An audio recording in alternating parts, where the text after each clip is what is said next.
આ બિહારની ચૂંટણી ચાલુ થઈ ત્યારે દિલ્હીના રાજનીતિક પંડિતો કયાસ લગાવતા હતા કે ભાજપના એનડીએના વળતા પાણીની શરૂઆત, કારણ કે એમનો અંદાજ હતો કે બિહારમાં આપણે સફળ નહીં થઈએ, પછી બંગાળ, પછી તામિલનાડુ, અને આજે બિહારની જનતાએ 2/3થી વધુ મોટી બહુમતી સાથે નરેન્દ્ર મોદી અને નીતિશ કુમારની નેતૃત્વમાં સરકાર બનાવવાનું કામ પૂરું કર્યું છે મિત્રો.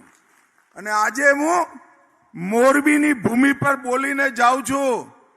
જે લોકો ભાજપ અને એનડીએના વળતા પાણીની વાત કરતા હતા, કાન ખોલીને સાંભળી લેજો.